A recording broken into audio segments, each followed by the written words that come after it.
2060 सालमा 8औं वार्षिकीको अवसर पारेर भोजपुर मोर्चातिर अघि बढ्दै गर्दा लोकप्रिय जनकलाकार एवं साहित्यकार मणि थापाले तमरपारी अरुणको किनार शङ्खुवा सभाको तामको गाउँ जहाँको एउटा सानो झुपडीमा बसेर यी हरफहरू कोर्नु भएको थियो। अरुण तरेर नाना तमर तरेर आयौं हामी वीरताको गाथा कोरेर। अत्यन्तै चर्चित र लोकप्रिय यस गीतमा वर्ग सङ्घर्षका पीडा र विजयका भावहरू यति मार्मिक ढङ्गले अभिव्यक्त भएका छन् जसले हाम्रा मनहरूलाई तानिरहन्छ, सधैँ तानिरहन्छ।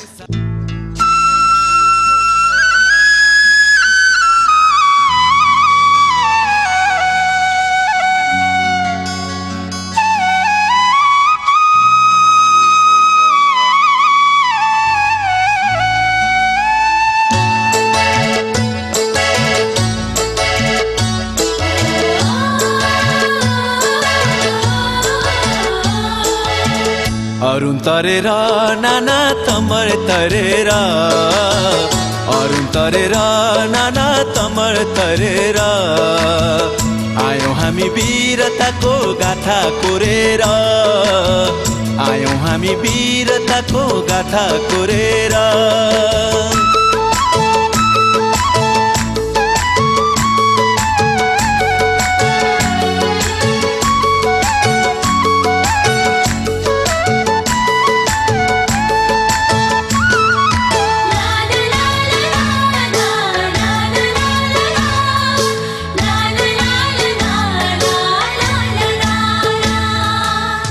कति साथी शहीद भए तमरतिरैमा, कति साथी अपाङ्ग छन् लडी भिरैमा।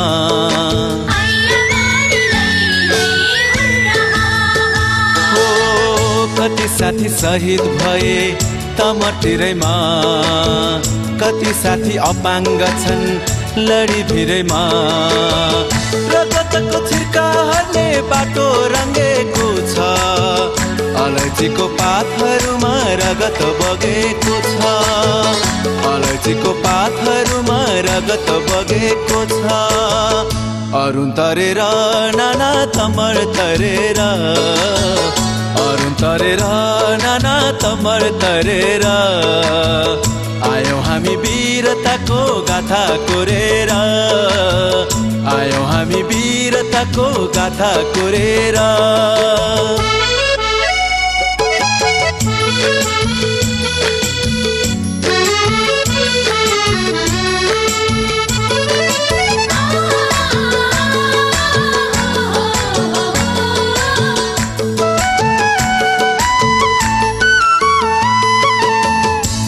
चिन्ताङ अझै पनि दुखी रहेछ, त्यसैको नै निरन्तरमा युद्ध जारी छ।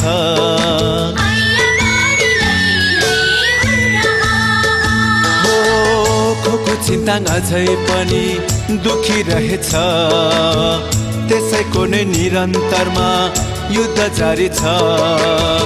सङ्गीनहरू रोपिए पनि योद्धा बढ्दैछन्, जनयुद्धको आदि बेरीले दुष्ट भाग्दैछन्, जनयुद्धको आदि बेरीले दुष्ट भाग्दैछन्।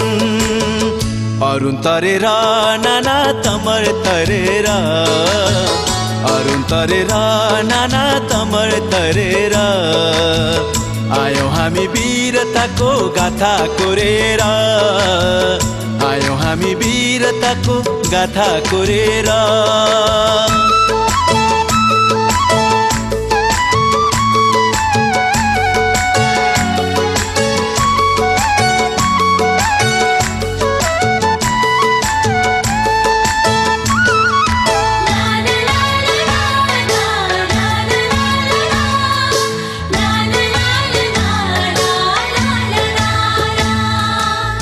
ट्याम्के पहाड ट्याम्मे भई रोहिरहेछ, मकालो र कञ्चनजङ्घा टोलाइरहेछ।